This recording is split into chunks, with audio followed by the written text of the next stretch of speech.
The darkness clung to the crumbling walls of St. Agnes Convent like a shroud. As Sister Mary Ann, I had dedicated my life to the church, but now, within these forsaken halls, my faith was being tested in ways I could never have imagined. It all began with the arrival of a new priest, Father Matthias. He was a stern man with piercing eyes that seemed to bore into your very soul. The moment he set foot in our convent, an eerie atmosphere descended upon us. The other nuns whispered in hushed tones about the unsettling aura that accompanied him, but I dismissed their fears as mere superstition.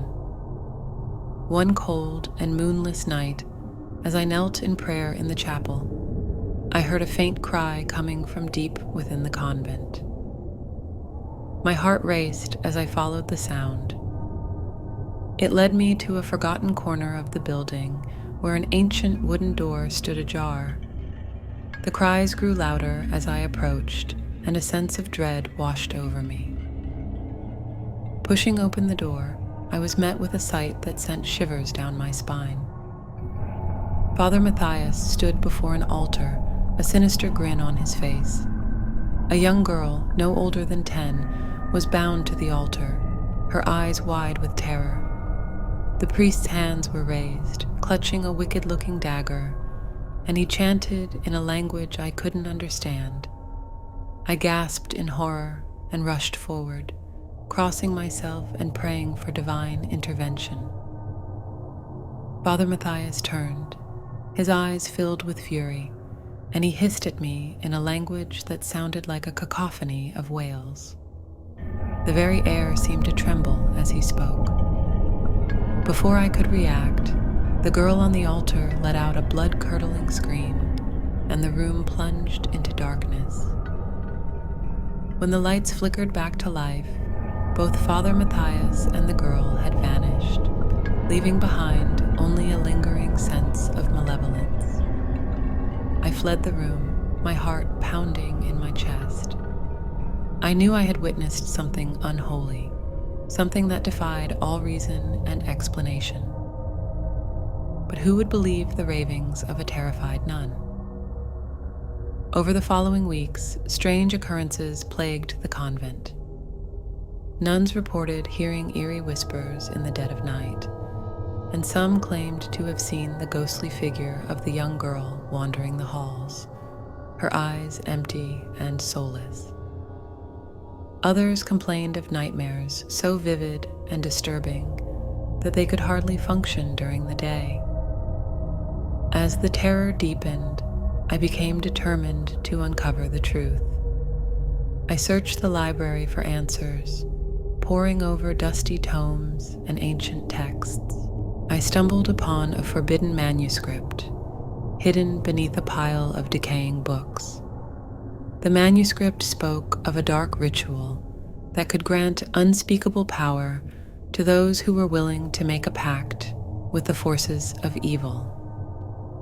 The ritual described in the manuscript bore an eerie resemblance to the scene I had witnessed in the chapel. It spoke of sacrificing the innocent to gain supernatural abilities, and the priest who performed the ritual would be forever bound to the malevolent entities he summoned. With trembling hands, I shared my discovery with Sister Margaret, the only nun I trusted completely. She too had felt the sinister presence that had settled over the convent. Together, we vowed to confront Father Matthias and put an end to his dark machinations. Our confrontation with the priest took place in the same chapel where I had first encountered the horror. Armed with holy water and the crucifix, we cornered Father Matthias as he prepared for another unholy ritual. His eyes burned with hatred as he faced us, but we were unyielding in our resolve. As we recited prayers and splashed holy water, the room filled with an otherworldly shriek, and Father Matthias was consumed by a blinding light. In his final moments, he begged for mercy, but it was too late.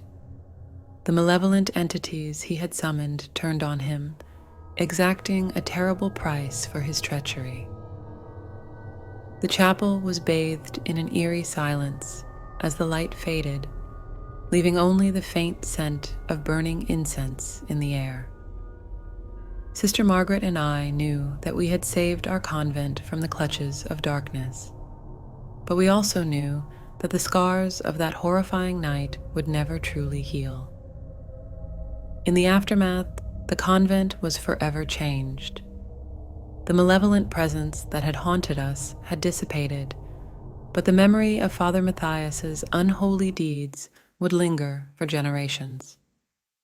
We continued our lives as nuns, our faith forever tested, but unbroken, for we had seen the face of evil and emerged victorious. As I sit in the quiet of my cell, I often wonder about the young girl who had been sacrificed, her innocence stolen. I pray for her soul and for all those who have been touched by the darkness that lurks in the shadows, for I know that the battle between good and evil is an eternal one, and it is a battle we must never cease to fight.